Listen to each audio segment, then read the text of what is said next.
Hey guys, it's Daniel. Welcome back. The following is from Jim Morrison, Life Death Legend by Stephen Davis. I have a lot of Doors and specifically Jim Morrison videos on my channel. If you want to help me make more videos, the best way to do so is to subscribe to the channel. Thanks for watching. Quote, in March of 1968, the Doors had a series of shows on the U.S. East Coast. The tour started at Colgate University's hockey rink in upstate New York. Jim's microphone, much damaged from ill use, failed. When it was finally made to work, the Doors premiered Not to Touch the Earth from Celebration and played The Unknown Soldier in full skit form, with Jim's gut-shot execution drawing screams from the girls. After a gig in Rochester, the band was late for the first of two shows at the Back Bay Theater in Boston on March 17th. During the long delay, a screen was lowered and The Unknown Soldier film had its concert debut.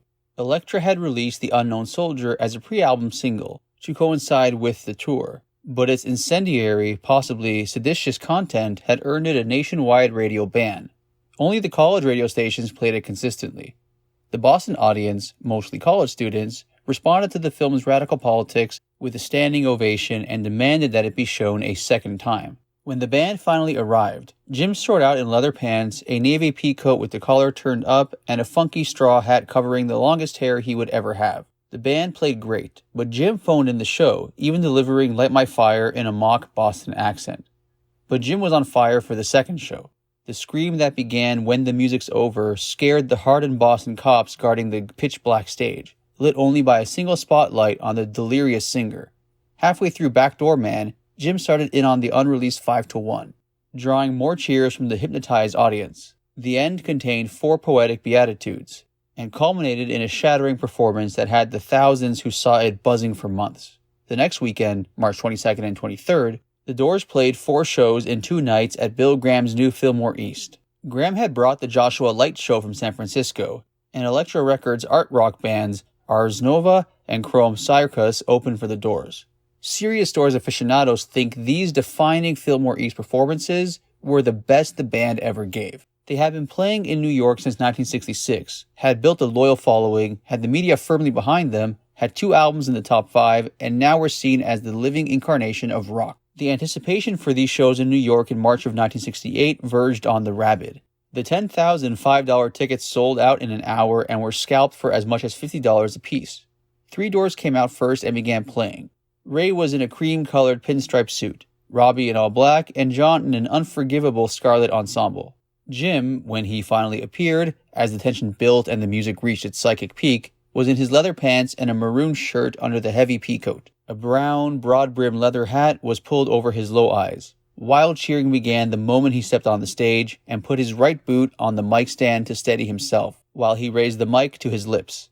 All 4 sets began with When the Music's Over, drawn out for maximum effect in the packed, smoky, blacked-out theater.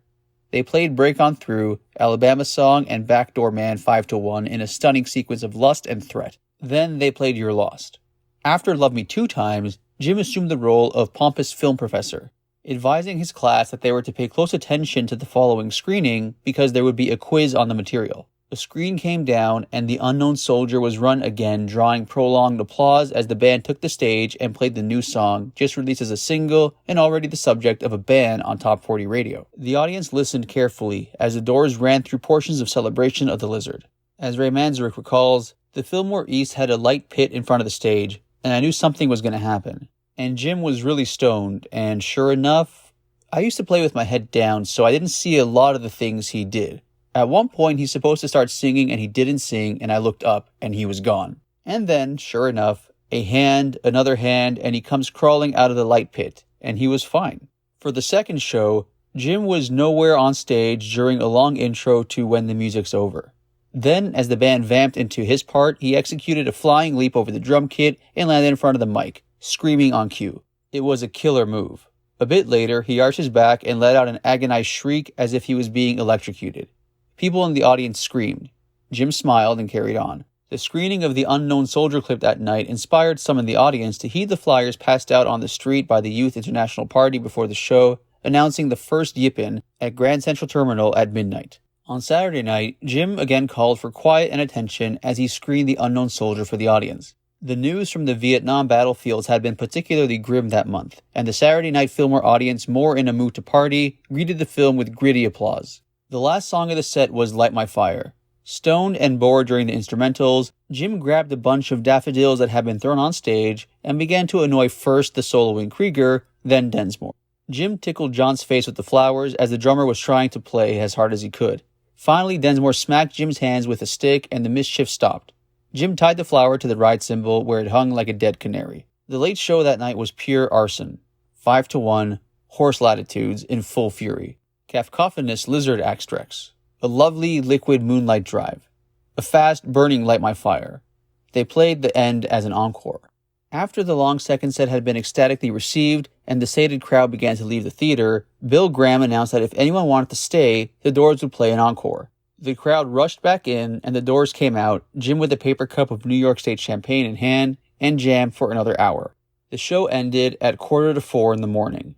Afterward, Bill Graham took Jim and the band to Ratner's, the old Lower East Side kosher dairy restaurant next to the theater, for an early breakfast of blintzes and potato pancakes. The reviews for these iconic shows in March of 1968 were predictably ecstatic. The Doors raised sunken continents in everybody's mind, Albert Goldman of Vogue wrote. Crawdaddy gushed. We remember things from a million years ago when he sings. Except for a single gig at the new strip venue Kaleidoscope on March 29th, the Doors spent the next several weeks working on their delayed album. Richard Goldstein was flown in from New York by Elektra to report on the Doors' progress to his readers. Jim picked him up at his hotel, driving a convertible with a chick in the front seat. He took Goldstein to an ashram-type place called the Garden of Self-Realization and dutifully gave him some quotes. See, there's this theory about the nature of tragedy, that Aristotle in Poetics didn't mean catharsis for the audience, but a purgation of the emotions of the actions themselves. Dig it. The audience is just a witness to the event taking place on stage. Jim Morrison continued, I wonder why they like to believe I'm high all the time. I guess maybe they think someone else can take their trip for them. See, singing has all the things I like, writing and music. There's a lot of acting, and it has this one other thing, a physical element, a sense of the immediate. When I sing, I create characters. What kind of characters? Oh, hundreds of them. That night, Goldstein was allowed into Studio B at TTG Sound. The other Doors had just returned from a week-long meditation retreat where they'd been privileged to spend an hour with Maharishi himself. When Jim finally arrived, he was in his snakeskin jacket and tight leather pants. As Goldstein recalled, we realized instantly that Jim is loaded. Juiced, stoned, the old way. Booze. No one is surprised. He deposits a half-empty quart bottle of wine on the control panel and downs the remnant of somebody's beer. They ran a playback of Celebration. Jim staggered around the small studio in his high-heeled boots and babbled.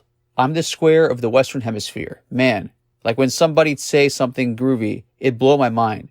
Now I'm learning. You like people, man? 'Cause I hate 'em. I don't need 'em. All right. I need 'em to grow the potatoes.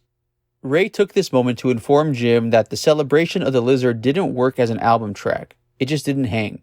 Goldstein watched Jim deflate into his snakeskin collar. There was a dreadful silence for a while. Then producer Rothschild said, Hey Jim, bring your notebook to my house tomorrow, okay? Yeah, Jim said downcast. Sure. Jim left the room and returned 10 minutes later with a fresh bottle of Courvoisier cognac. He disappeared into the vocal booth and started singing 5-1. He burped a lot. The others in the studio pretended it wasn't happening. Rothschild cut off the mic. Jim looked like a silent film of himself. Suddenly, Jim burst out of the booth, really drunk in a total rage. It had just sunk in that the Celebration of the Lizard didn't make it. The label didn't want it on the record. Jim began to blurt. If I had an axe, man, I'd kill everybody. Except, my friends. No one said anything. The stillness was spectral. Then Jim tried to break the tension. I gotta get one of them Mexican wedding shirts. Robby's girlfriend, Lynn, asked him what size he was. Medium, with a large neck, Jim managed. We'll have to get you measured, she responded. Jim shook his head no. I don't like to be measured. Goldstein couldn't believe what he was seeing. His hero was a lush. Jim crashed with friends or lived in a motel. His wallet was his driver's license and a Diners Club credit card between two pieces of cardboard held together by rubber bands. Jim's girlfriend was sleeping with somebody else. Jim and the other Doors seemed to hate each other. 20 years later, Richard Goldstein wrote what he had really felt that night. Quote, The idol has turned into an ordinary alcoholic whose family had learned to tune him out. I'm horrified by his helplessness. Years later, I realize that the other musicians are horrified and helpless in the face of an old friend's self-destruction. Their indifference is actually a desperate attempt to repress their desire to bolt from his sight. But they need him. We all do. The myth of the Lizard King is too important for any of us to face the facts about where it is leading Jim and America.